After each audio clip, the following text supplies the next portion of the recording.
ফলে আমি জানি না যে এই ধরনের সভা স্কুলের যে কোনো গুরুত্বপূর্ণ উন্নয়নমূলক কোনো কর্মকাণ্ড কেন হাতে নেওয়া হয় না, কেন করা হয় না, এটা আমার আফসোসের কারণ।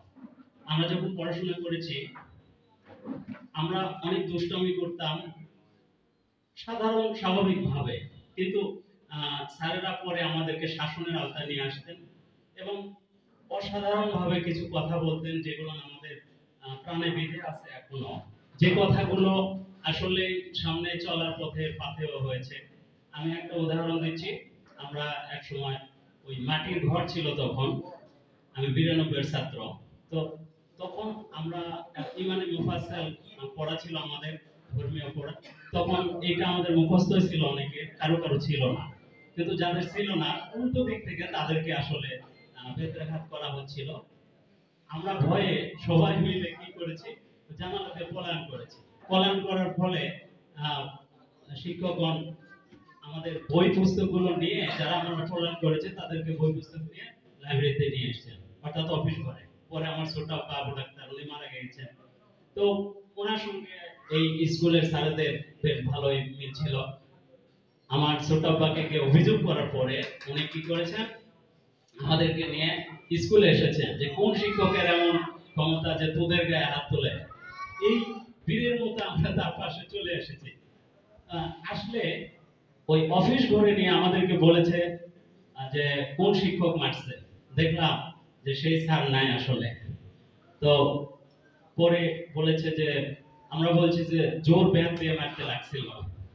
তখন আমাদের অভিযোগটা ছিল, কিন্তু সেই অভিযোগের ভিতরে কিন্তু আহামরি কোনো হম্বিতম্বি বা আগ্রাসী কোনো প্রতিশোধমূলক ভাব ছিল না। তখন ছোট আব্বা কিন্তু আমাদেরকে ওই শিক্ষকদের সামনাসামনি করে আমাদের জন্য বরাদ্দ করেছিল 5-10টা বেত্রাঘাত, 5-5-10, এবং সবার পা ধরে মাপ চাওয়া এবং কান ধরে 10 বার আমরা উঠবোস করেছি। তারপর থেকে আমার ছোট আব্বা বলছিল যে জীবনে শিক্ষকের বিরুদ্ধে কোনো অভিযোগ করবে না, অপরাধী তোরাই। তো এই যে শিক্ষাটা, এটা আমরা এখন হয়তো পাচ্ছি না। আমি শুনেছি যে এই স্কুলের কোন শিক্ষক কোন ছাত্রকে কখনো প্রহার করা অথবা কোন শাসনমূলক কোন কর্মকাণ্ডে কোন অ্যাক্টিভিটিস করার ফলে শিক্ষকদেরকে নাকি রাস্তায় ধরে অভিভাবক, এবং ওই ওই ছাত্ররা গ্যাং তৈরি করে, কিশোর গ্যাং, তারা শিক্ষকের উপর চড়াও হয়।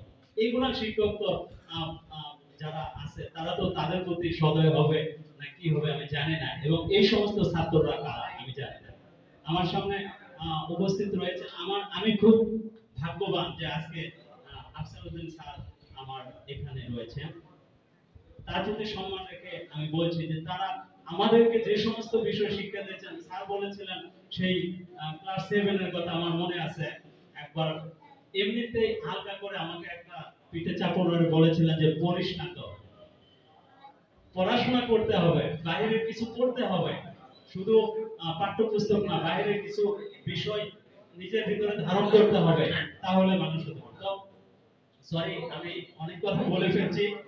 স্কুলে উন্নয়নমূলক অনেক কিছু হোক, মা সমাবেশ হোক, অভিভাবক সমাবেশ হোক, এবং স্কুলে কি করে পড়ার পরিবেশ তৈরি হয় সেটা জানে। আর এই যে সাংস্কৃতিক অনুষ্ঠান সম্পর্কে আমি একটা কথা বলে শেষ করব, সেটা হচ্ছে যাতে সারা বছরের পড়ার নির্যাস সাংস্কৃতিক অঙ্গনের মাধ্যমে কিন্তু ফুটে ওঠে, এবং এই অ্যাক্টিভিটিস গুলো নিয়ে কিন্তু ছাত্ররা বাড়ি ফিরে যায়, সেটা কিন্তু তাদের মনে ক্রিয়া করে স্কুল থেকে কলেজে পার হয়।